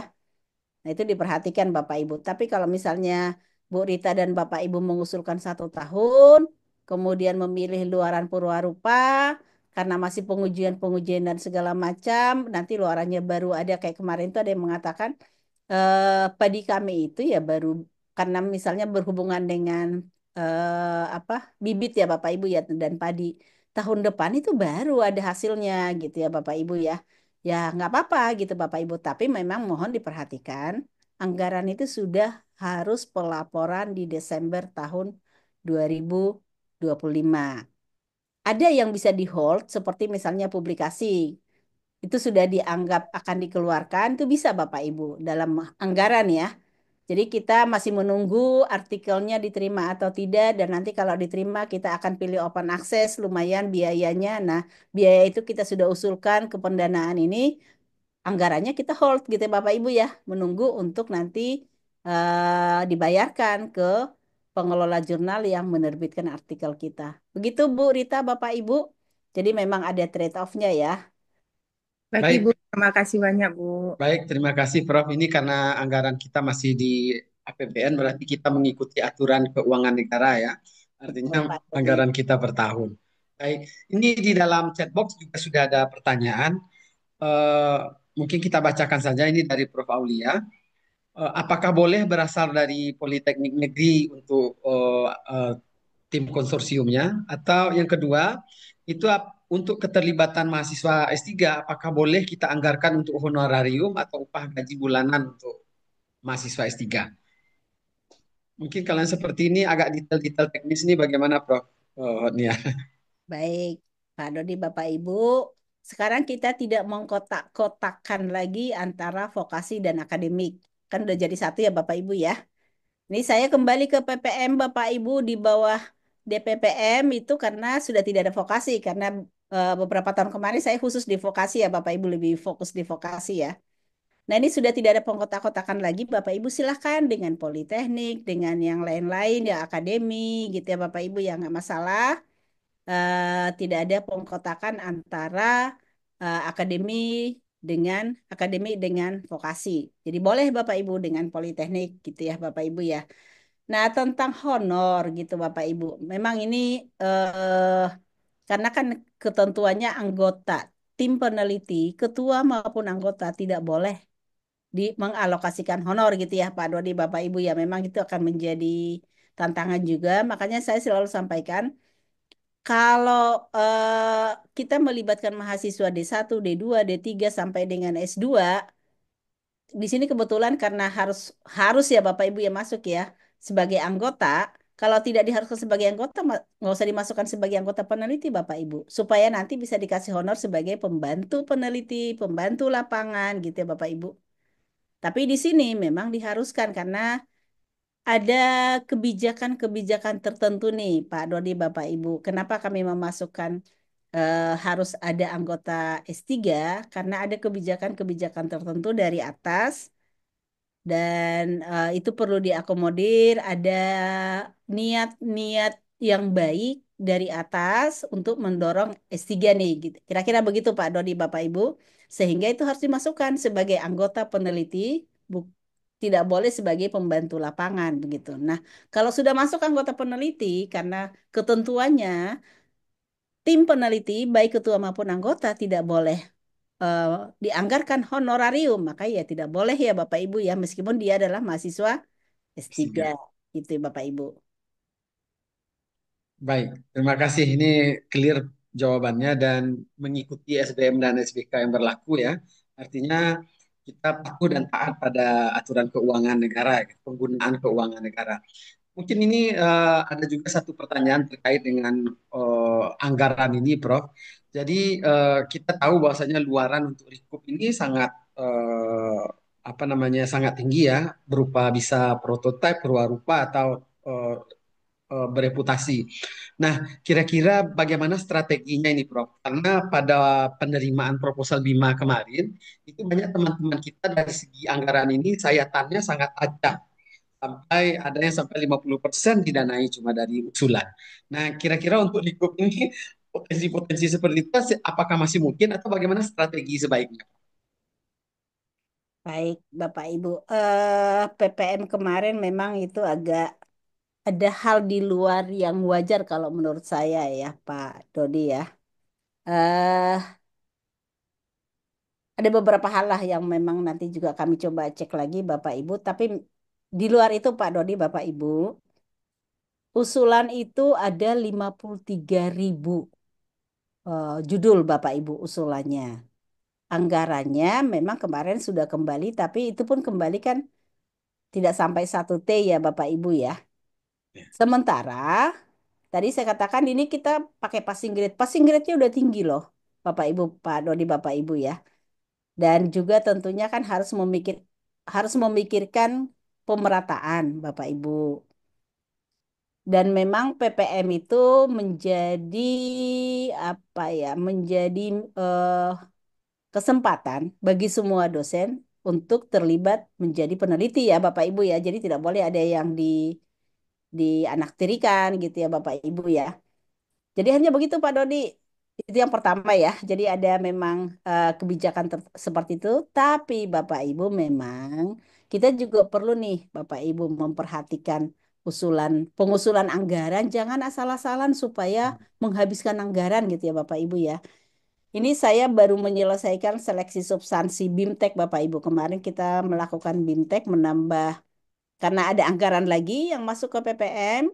Kemudian ternyata teman-teman di vokasi pada teriak setelah digabung dengan akademik mereka jadi tidak dapat pendanaan Bapak Ibu, bahkan ada politeknik yang nggak dapat sama sekali gitu ya. Lalu akhirnya diadakan batch 2, ada BIMTEK. Nah, begitu membaca usulan anggarannya itu saya terpaksa urut dada Bapak Ibu ya, salah-salan kan gitu ya Bapak Ibu. Nah, Bapak Ibu, anggaran itu tentunya kan berbasis aktivitas ya, Bapak Ibu ya. Dalam melakukan penelitian untuk mencapai tujuan, untuk menghasilkan luaran, kan kita melakukan berbagai aktivitas. Untuk dalam melaksanakan aktivitas itu, kita butuh sumber daya, Bapak Ibu. Kita butuh bahan, kita butuh peralatan, kita perlu melakukan perjalanan dan yang lain-lain. Nah, diajukanlah sesuai dengan itu Bapak Ibu, gitu ya. Nah, eh sebagian itu ada diatur di SBM. Seperti misalnya kita harus melakukan perjalanan. Berarti kan ada pengeluaran tiket, ada pengeluaran uang harian, ada pengeluaran penginapan kalau nginap misalnya ya Bapak Ibu ya. Ada transportasi lokal. Nah, ikutilah SBM Bapak Ibu. Jangan bikin anggaran sendiri gitu ya. Diikuti SBM-nya kan gitu ya Bapak Ibu ya. Kemudian kalau misalnya kita itu dikatakan per penelitian hanya 1,54 juta, pengolahan data jangan dibikin jadi 10 kali, jangan dibikin jadi 20 kali, kan gitu ya Bapak Ibu. Nanti kan dicoret ya Bapak Ibu ya. Nah, begitu kira-kira Pak Dodi, Bapak Ibu itu Ya, yang terjadi memang seperti tadi saya memeriksa itu, saya bilang nih buat apa semua anggaran ini nggak nyambung dengan aktivitas yang ada di metode, kan gitu ya Bapak Ibu ya. Jadi artinya Bapak Ibu, kita harus menggambarkan aktivitasnya dengan lengkap. Jadi kalau di panduan kita minta ya ada baiknya menggunakan working package gitu biar jelas ya Bapak Ibu ya. Untuk setiap aktivitas itu kita butuh apa saja gitu sehingga nanti dengan mudah kita bisa mengasosiasikan dengan anggaran. Begitu Bapak Ibu, begitu Pak Dodi. ya. Terima kasih, Prof. Artinya dalam anggaran ini kita sebagai peneliti harus mampu menyusun anggaran yang rasional dan wajar ya. Hmm. Rasional dan wajar serta hemat barangkali satu lagi. Karena karena nanti di tim reviewer akan menganalisis kaitan antara metode yang diusulkan dengan metode yang diusulkan ini dengan anggarannya. caranya. Baik, baik, terima kasih Prof. Niar. Ini ada lagi beberapa pertanyaan yang muncul di chat box. Ini mungkin satu pertanyaan yang terkait apakah mahasiswa S3 harus menjadi bagian riset. Tadi di slide Prof. Niar sudah disampaikan bahwasanya harus melibatkan mahasiswa S3 tadi.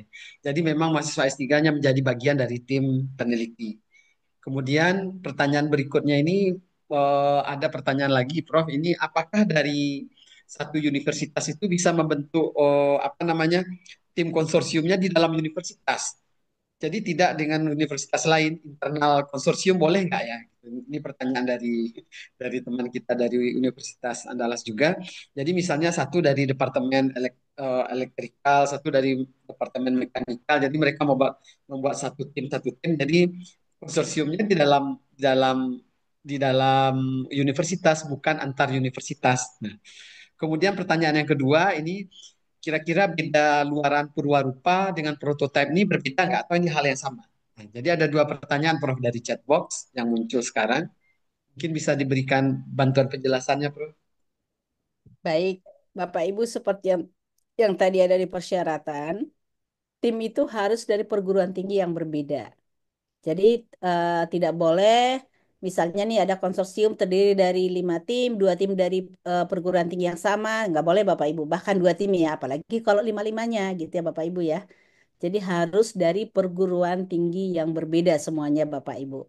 Cuman tadi klasternya tidak harus berbeda gitu. Jadi misalnya, wah ini mau mandiri semua, klaster mandiri semua silahkan, nggak masalah Bapak Ibu gitu. Kemudian juga mau klaster yang lebih rendah silahkan nggak masalah. Dan tadi kalau melibatkan klaster perguruan tinggi binaan, Pratama, atau perguruan tinggi dari 3T itu nilainya akan naik Bapak Ibu gitu ya. Kemudian beda Purwarupa dengan prototip nggak beda Bapak Ibu. Selalu di tulisan kita itu Purwarupa slash prototip ya Bapak Ibu ya. Jadi tidak berbeda. Cuman bahasa Inggrisnya kan prototip. Kadang-kadang kan kita orang Indonesia ini seakan-akan lebih bisa bahasa Inggris daripada bahasa Indonesia. Jadi sehingga selalu disertakan nama prototipnya itu ya Bapak Ibu ya. Jadi nggak beda ya Pak Roni, sama aja Purwarupa dan prototip. Baik, ada satu lagi pertanyaan ini, Prof. Waktu kita proposal katalis, itu kan konsorsiumnya setelah kita buka, kita buat, kemudian kan masing-masing mengajukan proposal atas nama ketua peneliti masing-masing, walaupun dalam satu konsorsium. Nah, ini ada pertanyaannya, apakah di dalam Rikup ini mengajukan RAB-nya ini disusun oleh diajukan oleh ketua konsorsium atau seperti katalis prosesnya nanti di dalam pengajuan proposal? Baik, Pak Dodi, Bapak Ibu, tadi saya sudah sampaikan ini dalam pengusulan sangat berbeda dengan katalis ya, Bapak Ibu ya. Jadi kalau katalis itu ada ketua konsorsium itu yang mengajukan peminatan. Begitu peminatannya diterima, nanti masing-masing ketua tim kan akan masuk ke BIMA dan mengisi, menginput, kemudian mengunggah proposal, mengisi anggaran gitu ya Bapak Ibu ya. Bukan seperti itu di Rikup Bapak Ibu. Jadi di Rikup itu hanya ketua konsorsium yang berurusan dengan BIMA. Gitu ya Bapak Ibu ya. Ketua tim itu hanya memvalidasi. Jadi kalau misalnya saya sebagai ketua konsorsium, Pak Dodi saya masukkan sebagai ketua tim, Pak Dodi itu hanya memvalidasi saya bersedia menjadi ketua tim. Gitu Bapak Ibu. Gitu ya. Untuk hal yang lainnya semua urusannya ketua konsorsium, Bapak Ibu. Makanya seperti yang tadi saya sampaikan, Bapak Ibu harus bekerja sangat dekat semua tim konsorsium. Anggaran yang dibutuhkan itu semua harus didiskusikan, harus masuk ke ketua konsorsium, nanti ketua konsorsium yang akan menginput, dan bukan nanti ketua konsorsium itu bukan menginput ketua untuk tim satu anggarannya sekian, bukan Pak Dodi Bapak Ibu. Jadi Keseluruhan. anggaran itu untuk keseluruhan konsorsium. Itu ya Bapak Ibu ya. Dan anggaran itu akan dicairkan ke ketua konsorsium. Begitu Bapak Ibu. Baik, terima kasih. Ini sangat berbeda dengan katalis, artinya kedekatan konsorsium sangat harus matang ya, harus masak ini. Karena kalau tidak, nanti bisa jadi masalah anggaran ini kadang sensitif juga antar anggota konsorsium ya. Jadi harus ada keterbukaan dan saling pengertian sesama konsorsium itu sangat penting untuk dibangun untuk program-program Rikup seperti ini. Eh, baik, kita persilahkan lagi kepada Bapak dan Ibu sekalian jika masih ada pertanyaan. Eh, Barangkali tadi juga sangat jelas bahwasanya yang berhubungan dengan Bima ini hanya ketua konsorsium saja, mulai dari pengajuan proposal, pemasukan anggaran dan meminta menginvite ya, menginvite anggota. Nah, anggotanya ini tadi sudah dikonfirmasi juga, berarti seluruh anggota diinput oleh ketua undangannya di-invite oleh ketua konsorsium semuanya. Jadi yang bertanggung jawab secara administratif di Bima adalah ketua konsorsium. Sangat berbeda dengan katalis. Kalau katalis tadi sudah dijelaskan bahwasanya pertama peminatan, kemudian masing-masing, dan itu seperti apa namanya fundamental ya, fundamental reguler proposalnya. Kalau ini memang sesuaikan dengan Rikup sendiri. Baik Bapak dan Ibu sekalian, eh, Sedikit Pak Dodi, dari Bu Rani lagi, silakan Bu Rani. sedikit. Terima Sedikit kasih lagi ya, Pak Dodi. boleh boleh. Prof, gini, yang mahasiswa S3 tadi, dia sebagai anggota riset, tapi apakah harus menjadi bagian disertasi mereka, Oke, Prof? Oke, Silakan silakan Prof. makasih Prof, itu baik, aja. baik Bu. Tidak harus bagian dari disertasi. Biasanya kalau disertasi kan masih penelitian dasar ya Bu ya. Oke, Kecuali mungkin ya, di Politeknik oke, dok, oke. S3 terapan ya. Nah, Ya, sementara ini kan ini sudah terapan Bu. Minimum kan oke, 3T3 existingnya, jadi harus naik ke 4, jadi tidak harus bagian dari disertasi. Tapi kalau misalnya ada bagian dari konsorsium itu, ada topik yang bisa dimasukkan menjadi disertasi dari S3-nya nggak ya, masalah, Bu. Tapi oke. yang tentunya Terima kan ada kasih. penelitian besarnya ya. Iya, iya. Ya, Terima kasih Prof. sama-sama Bu.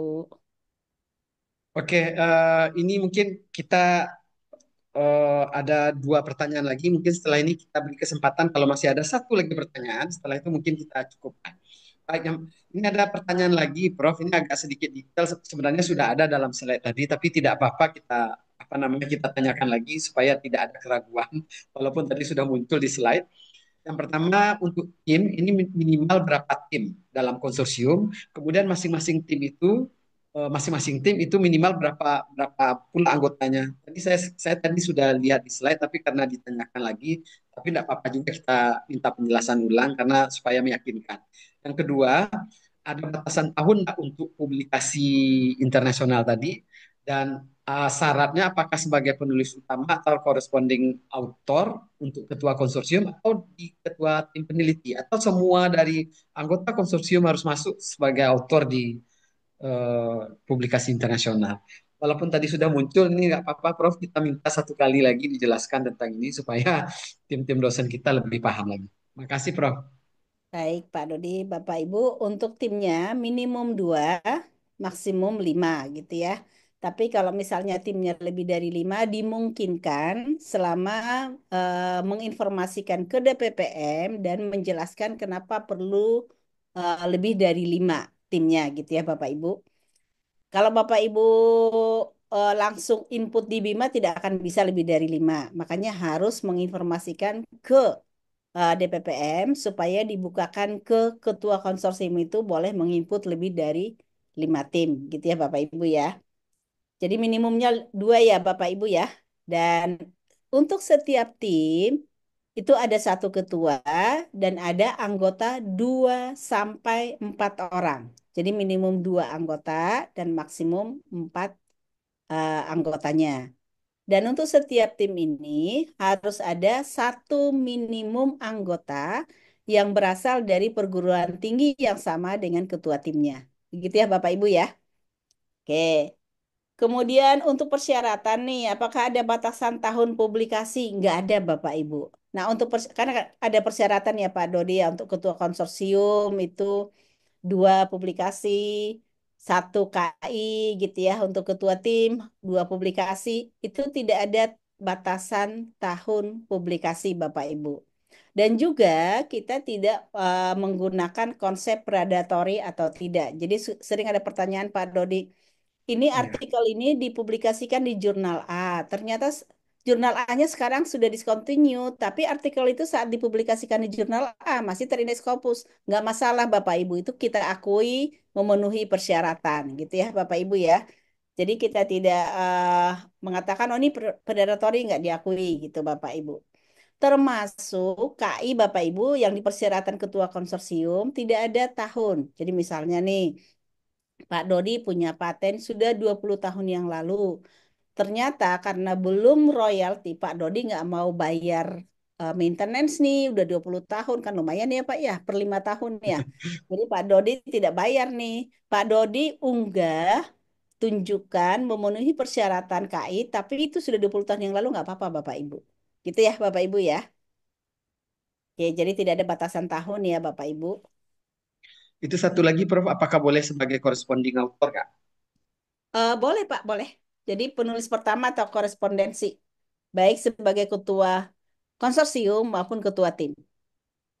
Kalau anggota, Prof, Kalau anggota tidak ada nggak boleh ya? persyaratan publikasi atau KI nggak ada, Pak Dodi. Kalau anggota ya, jadi hanya ketua tim, baik itu akan menjadi ketua konsorsium maupun ketua tim yang bukan ketua konsorsium.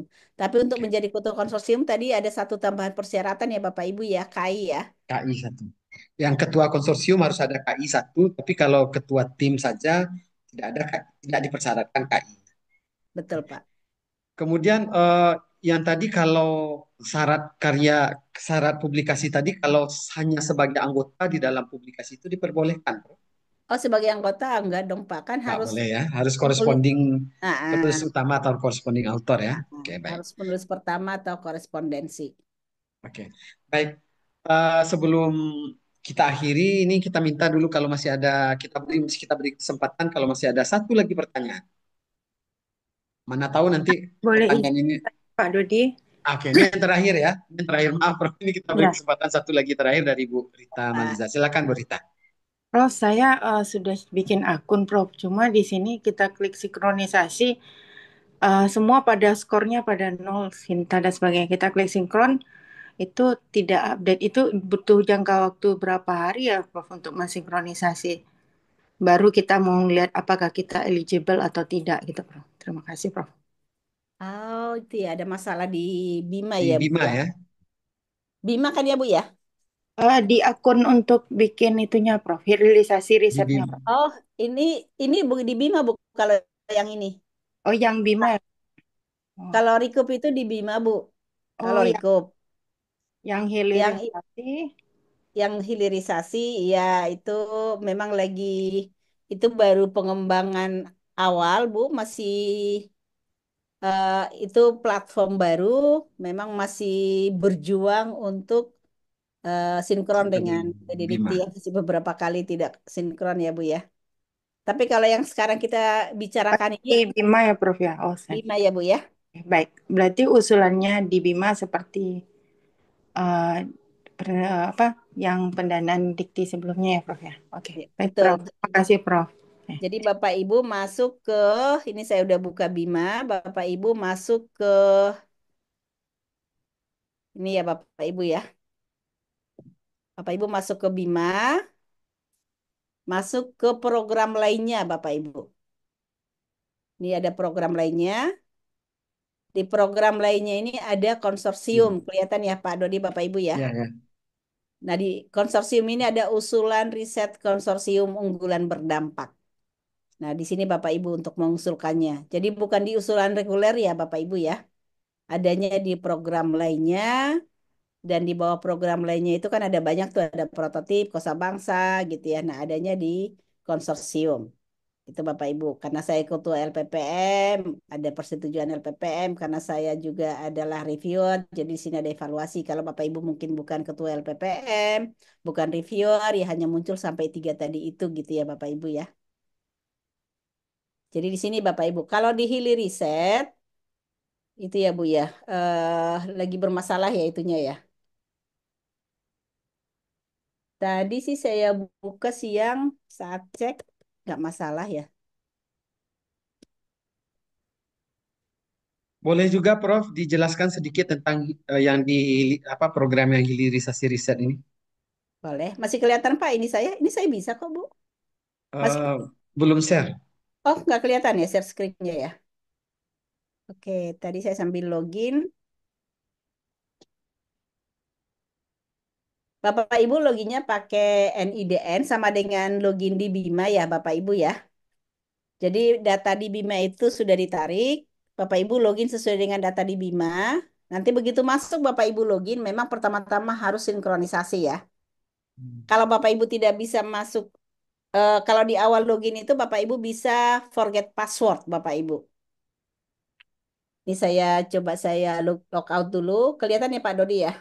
Kelihatan, kelihatan. Baik. Nah ini Bapak Ibu ininya eh, platformnya Oke, riset. hilirisek.kemdiktistek.go.id. Kalau Bapak Ibu login, masukkan NIDN dan masukkan forgot password untuk pertama sekali Bapak Ibu.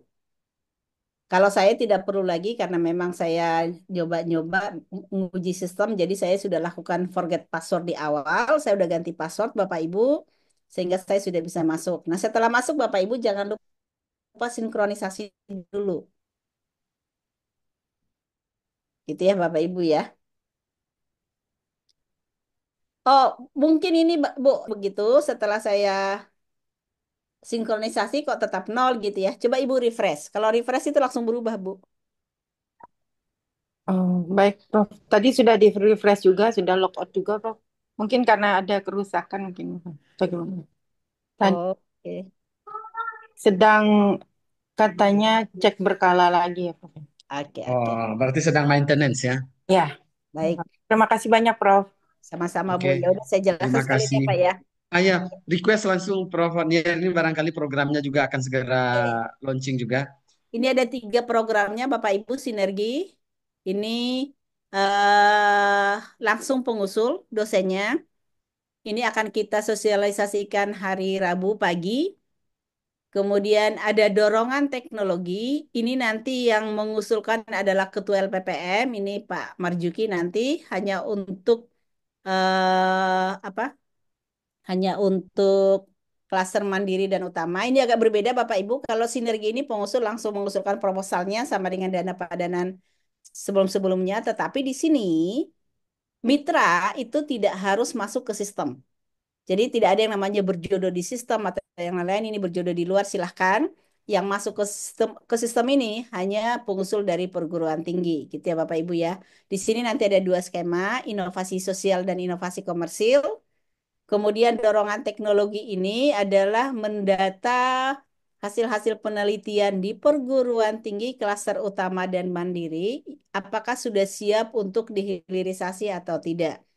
Nah, nanti produk-produk yang didaftarkan ini akan kami screening, kemudian akan dipilih eh, yang kira-kira sudah bisa dilanjutkan ke komersialisasi sebelum nanti didanai akan dilakukan prastudi kelayakan dulu. Jadi nanti akan ada rekrutmen tim pakar untuk melakukan prastudi kelayakan. Kemudian tim pakar ini akan melakukan prastudi kelayakan selama tahun ini, jadi dari Agustus sampai dengan November 2025. Dari hasil prastudi kelayakan ini, tim pakar akan merekomendasikan ini layak untuk didanai untuk tahun 2026 atau ini belum layak, masih perlu misalnya penyempurnaan di penelitian terapan atau di fase yang lain gitu ya Bapak Ibu ya. Nah, kalau tim pakar pelaksana prasudi kelayakan mengatakan layak didanai tahun 2026, maka pengusul yang tadi didaftarkan oleh lembaga penelitian itu akan diminta memasukkan proposal. Proposal ini tidak akan direview lagi, Bapak Ibu, tapi memang proposal bersama dengan industrinya ya. Proposal bersama dengan industrinya, tapi memang nanti akan dievaluasi usulan anggaran. Gitu ya Bapak Ibu ya. Jadi tinggal usulan anggaran, bukan lagi substansi proposalnya.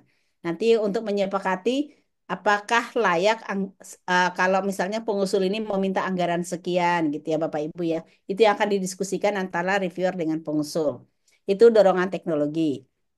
Nah, ajakan industri Bapak Ibu ini juga kita akan sosialisasikan hari Selasa nanti. Jadi kalau di dorongan teknologi ini nanti akan diundang Ketua LPPM. Kalau diajakan industri ini hari Selasa siang kita akan mengundang industri yang ada di Indonesia, Bapak Ibu. Ada sekitar 300-an industri yang akan diundang, BUMN, BUMD, utamanya BUMN ya Bapak Ibu ya. Karena memang BUMN apa menunjukkan ke Pak Menteri bahwa mereka perlu dibantu untuk mengembangkan produk-produk mereka gitu ya Bapak Ibu ya. Nah, di sini Bapak Ibu, industri yang akan memasukkan kebutuhannya ini kami kasih dengan nama tawaran industri. Mereka akan menawarkan ini ada program yang kami perlukan. Pengembangan produkkah, modifikasi produkkah atau apakah itu begitu ya Bapak Ibu ya. Kemudian kebutuhan dari industri itu akan direview oleh reviewer dari DHK. Mungkin nanti masuk dari industri ada 1.000 kebutuhan, 300 kebutuhan itu akan direview yang layak dikerjasamakan dengan peneliti perguruan tinggi yang mana gitu ya Bapak Ibu ya. Jadi kalau misalnya sudah terpilih sekian banyak yang bisa dilempar ke perguruan tinggi, maka akan muncul di situs ini Bapak Ibu. Sebelum Bapak Ibu login itu akan muncul daftar tawaran industri. Gitu ya Bapak Ibu ya.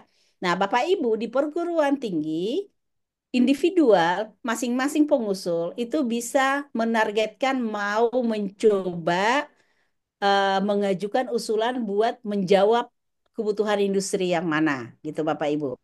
Nah, Bapak Ibu akan memasukkan proposal sesuai dengan template-nya tentunya aturan-aturannya. Oke, nah proposal itu akan direview oleh reviewer akademik yang ditunjuk oleh DHK dan industri yang membutuhkan. Gitu ya Bapak Ibu ya. Nah, itu akan dilakukan tahun ini Bapak Ibu. Itu akan dilakukan tahun ini. Kalau yang tadi dorongan teknologi ini, tahun ini hanya prasudi kelayakan pelaksanaannya tahun depan gitu ya Bapak Ibu ya. Jadi keterkaitan dengan pelaksana penelitian dari produk yang didaftarkan itu tahun ini paling kalau tim pakar itu membutuhkan diskusi FGD dengan penelitinya. Dan untuk bekerja melakukan penelitian kalau dinyatakan layak oleh tim pakar itu baru tahun 2026. Tapi kalau ajakan industri penelitiannya sudah mulai tahun ini Bapak Ibu. Itu ya Bapak Ibu ya. Dan juga kalau ini sudah selesai ya Bapak Ibu ya, kekayaan intelektual itu seperti insentif ya Bapak Ibu. Itu Bapak Ibu yang ada ini di DHK nih, Direktorat Hilirisasi dan Kemitraan. Itu Ya, program yang Bapak Ibu bisa ikuti di tahun 2025 ini. Begitu, baik. Dodi dan Terima Bapak kasih Ibu. ya. Terima kasih Prof. Niar tadi sudah cukup cukup jelas.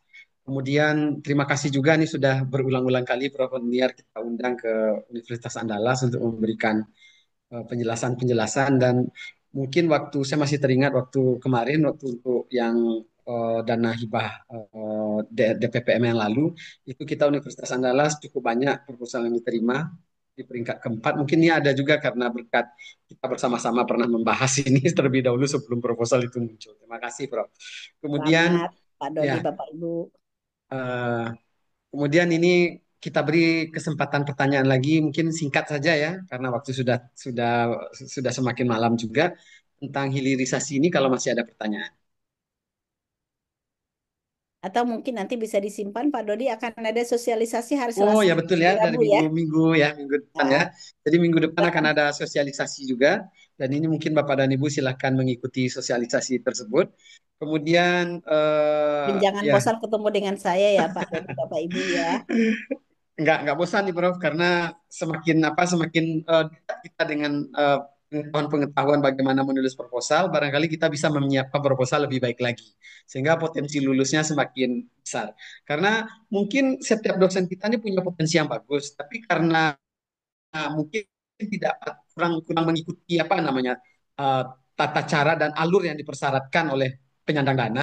Kadang-kadang di situ letak miss-nya ya. Jadi dengan mengikuti ini sebaik-baiknya, petunjuk sebaik-baiknya. Mudah-mudahan ini memperbesar peluang kita untuk bisa lolos dalam program-program proposal ini. Karena ini juga berdasarkan pengalaman pribadi, kalau kita mix saja satu petunjuk, itu bisa mengurangi nilai kita sekian dan itu memperkecil peluang kita lulus ya. Karena tadi betul ya Prof ya, karena ketika dananya kecil, tentu persaingan akan menjadi ketat ya. Nah, tapi kalau dananya cukup, bisa jadi kita yang kurang-kurang sedikit tadi bisa lolos gitu. Tapi kalau kalau dananya terbatas, sehingga ya otomatis itu kita bersaing di level atas ya. Itu kita harus mampu seperti itu. Baik, terima kasih Prof. Fatniar atas kesediaannya hadir pada malam hari ini. Mungkin sebelum kita akhiri, barangkali ada pesan atau penutup dari Prof. Fatniar. Kita persilahkan Prof. Kalau mau ada yang disampaikan ke kami dari Universitas Andalas. Baik, Pak Dodi, Bapak Ibu, ada kesempatan di depan kita, tapi misalnya kita memang belum matang, belum siap untuk tahun ini, bisa disiapkan untuk tahun depan ya, Pak Dodi ya. Kalau misalnya, karena ini membentuk konsorsium ya, membentuk Ya, konsorsium itu saya juga pahami, tidak mudah karena ya Prof. iya, kita nggak bisa asal membentuk kan gitu ya. Seperti tadi kata Pak Dodi, masalah anggaran nanti bisa jadi masalah juga kan gitu ya Bapak Ibu ya. Jadi memang harus benar-benar konsorsium ini yang utuh ya, yang memang saling mempercayai, kemudian juga bisa bekerja sama dengan baik, bisa saling mendukung kan gitu ya Bapak Ibu ya. eh Tidak ada tentunya ruginya, tidak ada salahnya dan memang ya untuk bisa membentuk konsorsium yang bagus ya kita harus jauh-jauh hari sudah pendekatan PDKT ya Bapak Ibu ya. Sudah harus saling memahami, saling mengenal kan gitu ya Bapak Ibu. Dan kalau misalnya pun tahun ini belum belum bisa membentuk konsorsium sementara idenya sangat bagus, luarannya ini pasti sangat bermanfaat bagi bangsa dan negara. Ada sinergi, Bapak Ibu, gitu ya. Sinergi itu bedanya kan, Bapak Ibu tidak harus membentuk konsorsium ya. Bisa pemain, bukan pemain tunggal maksudnya sendiri, bukan Bapak Ibu. Jadi bisa satu tim saja dengan anggota-anggotanya gitu ya. Jadi bisa memilih sinergi juga yang anggarannya juga sama Bapak Ibu ya. Bisa gede seperti itu berdasarkan SBK juga gitu Bapak Ibu. Dan eh, kita tentunya sebagai dosen tetap selalu mempersiapkan, bukan hanya mempersiapkan pengajaran di pendidikan, tapi juga tentunya penelitian dan pengabdian itu menjadi rutinitas kita ya Pak Dodi, Bapak Ibu ya. Sehingga meskipun ini kok programnya tiba-tiba sih gitu ya, karena dosen itu memang pekerjaan kita, rutinitas kita, Tridharma itu rutinitas kita, nggak ada kata-kata tiba-tiba kan gitu ya Bapak Ibu ya, harusnya kan apa ide-ide itu sudah banyak tinggal merumuskan oh, oke ini kita kirimkan sekarang kita lanjutkan sekarang oke nanti kita tunda kita kayaknya tahun depan baru matang misalnya gitu ya Bapak Ibu ya tapi jangan juga kalau tahun ini tidak sempat belum utuh konsorsiumnya jangan ya udah nanti tahun depan aja tapi tahun depan aja itu baru dipikirkan kembali setelah ada sosialisasi gitu ya Bapak Ibu ya. Nah, setelah ada sosialisasi lagi, nanti nggak sempat lagi, kan gitu ya Bapak Ibu ya. Jadi tetap kita siapkan dari sekarang. Begitu Bapak Ibu, terima kasih banyak. Mohon maaf kalau ada yang salah-salah dalam kosakata saya, dari cara saya untuk menyampaikan. Tapi saya tidak ingin menyakiti hati Bapak Ibu semua. Tujuannya adalah bagaimana supaya kita bisa berkontribusi untuk bangsa dan negara. Kalau program ini berhasil, saya yakin kontribusi kita akan terlihat dengan baik. Begitu ya Bapak Ibu ya.